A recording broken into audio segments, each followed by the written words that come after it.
네, 한미 정상회담에서 공동 성명이나 공동 언론 브리핑이 없었습니다.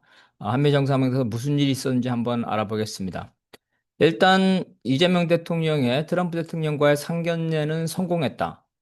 하지만 관세 협상은 여전히 그 이견을 보여서 최종적인 합의죠. 최종적인 합의에 이르지 못했다. 안보 문제는 본격적으로 논의되지 않아서 다음 기회로 미뤄졌다. 이것이 이제 요약입니다. 양국 대통령은 이제 8월 25일 12시 42분부터 약 54분간 공개 회담을 했죠. 언론에 보도되고 우리가 알고 있는 것들입니다. 이후 양국 정상은 비공개 회의로 전환해서 캐비닛 룸에서 확대 회담을 가진 후 아, 오후 3시 1분까지 업무 오찬을 가졌습니다. 오찬 식사는 야채 등의 전식, 그리고 상추, 닭고기, 아이스크림, 커피 등 후식까지 이어졌다고 합니다. 양국 정상회담은 공개로 55분, 비공개로 80분, 총 140분 동안 진행됐습니다. 양국은 정상회담 이후 공동성명이나 합의문을 내주지 않았습니다. 언론용인 공개회담과 오찬 시간을 제외하면 양 정상이 핵심 의제에 대해 밀도 있는 논의를 할 수 있는 시간 자체가 부족했다고 볼 수 있겠습니다. 이번 한미 정상회담이 가졌던 의미는 양 정상의 상견례, 관세 협상의 추인, 한미 동맹 현대화 논의라고 볼 수가 있겠습니다. 상견례에 있어서는 트럼프 대통령이 돌발 발언으로 이재명 대통령에 대한 군기 잡기에 나섰습니다. 하지만 이 대통령은 트럼프 대통령 띄워주기로 대응했고, 이재명 대통령은 안보 분야에서 일본과 먼저 정상회담을 하면서 미국의 한미일 군사협력 강화라는 요구에 빠르게 호응하면서 트럼프의 비율을 맞췄습니다.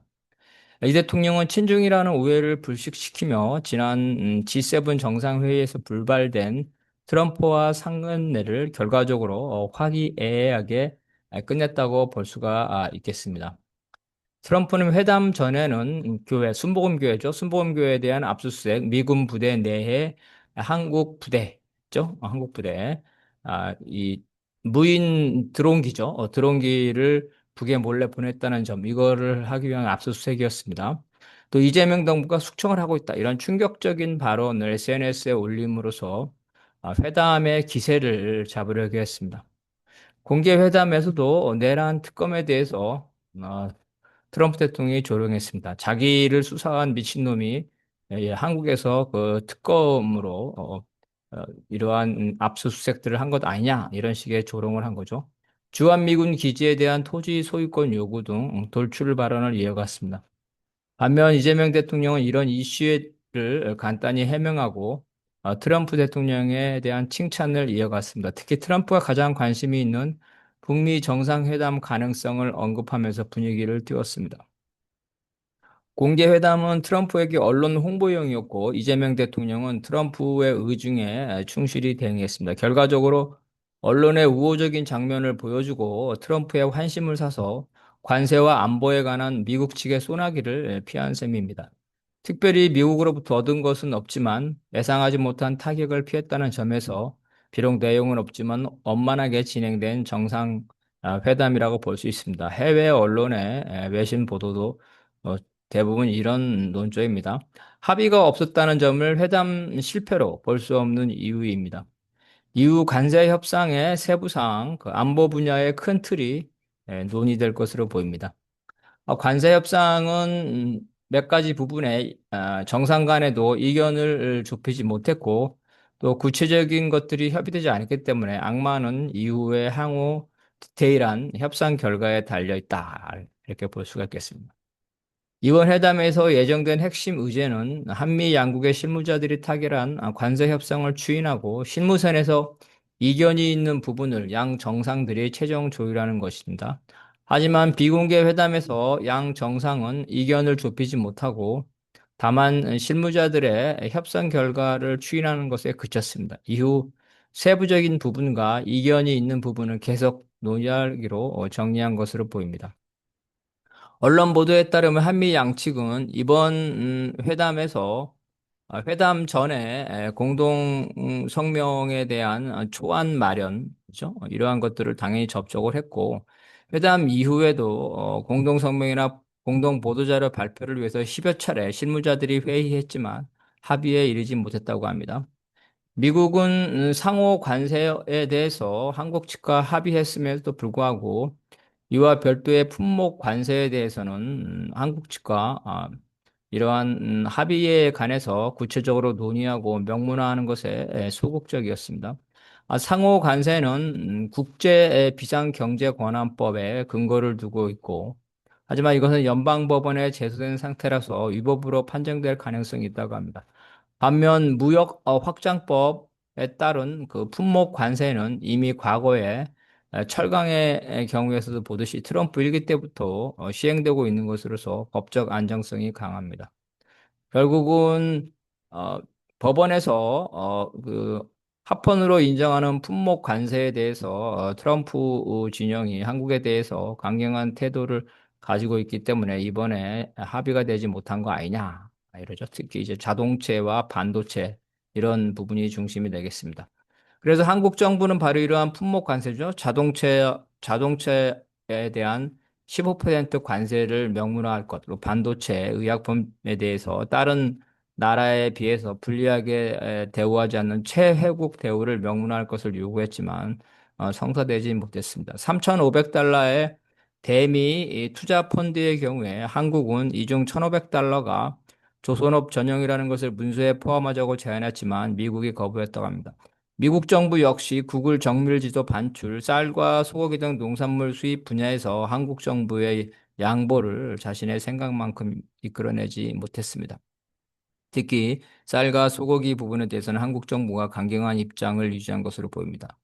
다만 기존의 3,500억 달러의 투자 펀드 이후에도 한국 기업들이 미국에 1,500억 달러죠. 1,500억 달러를 추가적으로 직접 투자하기로 했습니다.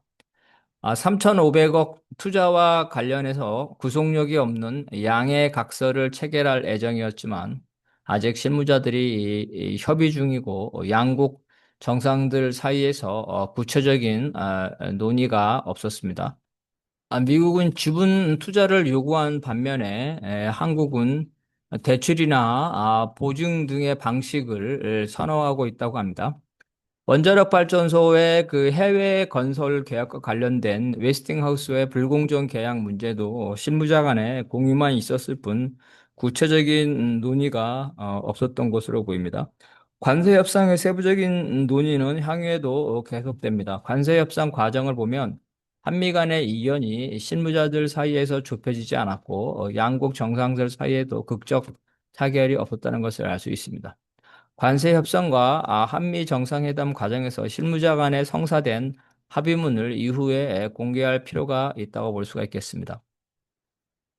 유성락 안보실장은 지난 7월 7일 루비오 미 국무장관 겸 국가안보보좌관과 만나서 관세 협상과 정상회담에 관한 의제를 1차로 협의한 바 있습니다. 그런데 유성락 실장이 갑자기 7월 20일 긴급하게 미국에 출국해서 21일 백악관에서 루비오 장관을 만나기로 했습니다. 이 자리에 미국의 국가안전보장회의에 베이커 보좌관, 국무장관, 비서실장 등이 참석했지만 회담을 주재할 루비오 장관은 회담 직전에 트럼프 대통령이 긴급 호출하여 대면 회담이 무산됐습니다.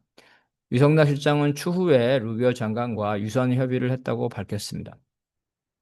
7월 25일 한미 재무통상장관의 2+2 통상협의가 미국의 베선트 재무장관의 긴급 일정으로 이날 돌연 취소돼 우리 쪽에 고윤철 부총리 겸 기획재정부 장관이 24일 인천공항에서 되돌아오는 일이 발생했습니다. 어쨌든 고윤철 경제부총리, 김정관 산업통상부 장관, 여한구 통상교섭본부장 등 한국 대표단 7월 30일 백악관을 방문해서 트럼프 대통령과 40분 동안 면담한 후 관세 협상을 최종적으로 마무리했습니다. 트럼프 대통령은 물론 백악관 대변인도 협상 타결 다음 날인 7월 31일 언론 브리핑에서 협상 결과를 미국 입장에서 언론에 선전을 했습니다. 미국 측은 3,500억 달러 한국 투자에 대한 수익 중 90%를 한국이 가져가서 미국 부채에 갚는 데 사용할 것이다. 이렇게 밝혔고, 알래스카에 대한 한국의 투자가 있을 것이다. 농산물과 쇠고기를 개방했다. 이런 식으로 한국이 동의하지 않은 부분에 대해서 마치 합의가 있었던 것처럼 발표를 했습니다.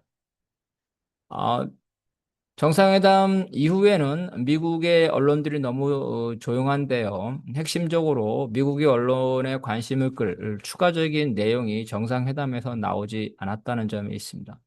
8월 25일 정상회담에 대한 한국 측 브리핑을 보면 강의정 대통령실 대변인이 15분 동안 간략히 진행했고, 나중에 안보실장, 정책실장, 비서실장 등이 37분 동안 자세히 좀 보고했습니다. 트럼프는 정상회담 직후 관세 협상에 관해 기존 합의를 그대로 하기로 했다고 밝혔습니다. 이번 정상회담 직후 백악관은 공개 회담의 영상을 홈페이지에 그대로 올렸지만 회담과 관련된 어떠한 브리핑을 하지 않았습니다. 관세 협상은 7월 30일 타결 직후 어, 트럼프 대통령과 백악관은 언론 플레이를 했고, 정상 회담에서 추가로 여론전을 할 내용이 없었기 때문에 아마도 정상회담 직후에 백악관이 언론 플레이를 하지 않은 것으로 보입니다. 물론 트럼프 대통령은 공동 성명보다는 개인적인 언론 플레이를 선호합니다. 트럼프 대통령은 올해 1월 20일 취임 후에 아, 약 20회 차례 양자 회담을 했는데 공동성명이 발표된 것은 세 번뿐입니다. 트럼프 대통령은 이시바 일본 총리, 인도 총리, 이탈리아 총리와 백악관 회담을 한 후 공동성명을 발표했습니다. 그 외에 요르단 국왕과 회담 뒤에는 발표문이 나왔고, 엘살바도르 대통령, 그리고 남아공 대통령의 경우에는 이제 보도 자료를 뿌렸습니다. 트럼프 대통령의 중동 순방 때는 세 건의 팩트시트가 발표됐습니다. 이런 것으로 볼 때 비록 정상회담의 합의문이나 공동성명이 없지만 어떠한 언론 브리핑도 없었다는 점은 한미 간에 그 이견이 있었다. 즉 언론에 알릴 만큼의 어떤 중요한 추가적인 합의가 없었다는 것을 우리가 예측할 수 있습니다. 이번 이 대통령 방문은 국빈 방문이 아니라 실무 방문이라서 공항 영접이나 숙소 측면에서 의전 홀대 논란이 있었습니다. 정상회담 당일에 트럼프 대통령은 행정명령 발포 행사를 가졌기 때문에 정상회담이 늦춰졌습니다. 정상회담 다음날 백악관은 3시간에 걸친 이례적인 마라톤 강요 회의를 하면서 언론에 홍보했습니다. 즉 한미 정상회담은 정상회담 후에도 백악관이나 미국 언론에 큰 관심이나 언론 플레이 이러한 것들이 없었다는 언론에 공개된 정상회담에서도 한국 특파원을 제외한다면 미국 언론들은 한미 현안에 대해 거의 질문하지 않았습니다. 정상회담 다음 날 이재명 대통령이 필라델피아에 있는 하나 필리 조선소를 방문해 한미 조선협력 프로젝트 마스가를 부각시켰지만 백악관 인사들은 참석하지 않았습니다. 이 바로 이제 그 조선협력 프로젝트는 한국 측이 미국에 요청하는 그런 핵심 사원인데 미국이 이러한 한국 측의 그 여론전이죠. 언론 플레이에 힘을 실어주지 않았다는 겁니다. 회담이 끝난 후에도 언론의 관심은 이 대통령이 현명한 대처로 트럼프에게 말폭탄을 당하지 않았다. 이런 보도 수준에 그치고 있습니다. 이거 미국뿐만 아니라 해외 언론도 마찬가지입니다. 관세 협상과 우크라이나 전쟁 때문에 한미 동맹 의제는 본격적으로 논의되지 않았습니다. 안보 분야에서 양국의 대통령은 물론 실무자 사이에도 실질적인 논의가 진행되지 못한 것으로 보입니다. 관세 협상이 급선무라서 뒤로 밀린 측면도 있지만 미국 측이 우크라이나 전쟁 종결에 주력하면서 안보 분야에 대해 이번에는 본격적인 의제 테이블에 올려놓지 않았습니다. 국방비 징액에 대해 이재명 대통령이 한미동맹 현대화와 관련하여 먼저 언급했으나 미국 측이 특별히 반응하지 않아 구체적인 추가 협의가 없었던 것으로 알려졌습니다. 미국 무기 구매도 한국 측이 긍정적인 의사를 밝혔으나 역시 구체적인 내용이 없었던 것으로 알려졌습니다.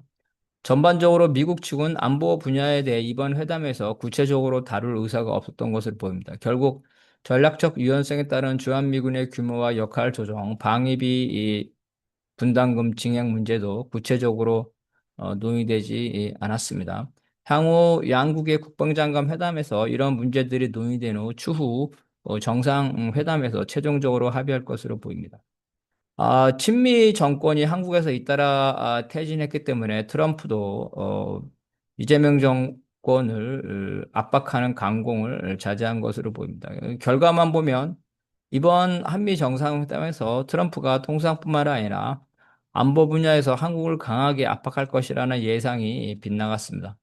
그 이유를 보면 첫째, 트럼프를 언론에 띄워주되 핵심 사안을 양보하지 않는다는 이재명 대통령의 전략이 성공한 측면도 있습니다. 둘째, 우크라이나 전쟁 종결 문제에 정신이 팔려 있는 트럼프 측이 한미동맹 현대화 등 핵심 의제를 다음 기회로 넘기고 본격적으로 다루지 않았습니다. 마지막으로 박근혜, 윤석열 등 친미 정권들이 최근 8년 사이에 잇따라 집회와 탄핵에 의해서 퇴진당한 배경에는 국회의원 다수와 국민들이 이들 정권의 한미일 군사동맹 추진, 특히 한일동맹 추진에 분노했기 때문입니다. 심지어 윤석열 탄핵 사유에 내란 이후에도 외교 정책을 넣었다가 미국의 반발로 빼는 이런 해프닝이 있었습니다. 따라서 트럼프는 한국 여론을 고려해서 무작정 이재명 대통령을 압박할 수 없었습니다. 다만 트럼프와 미국 행정부는 향후 양국 국방장관 정례 협의회 등을 통해서 관련 의제를 제기하여 한국 여론을 살피면서 향후 특히 한미동맹 현대화 문제에 대해서 본격적으로 이재명 정부를 압박할 것으로 보입니다. 한국 측에서도 이재명 정부의 향후 이러한 미국 측의 압박에 대응하는 전략도 필요하지만 우리 이 국민들이 미국의 강압적인 외교 태도에 항의하는 이러한 여론을 유지하는 것도 중요하다고 볼 수가 있겠습니다.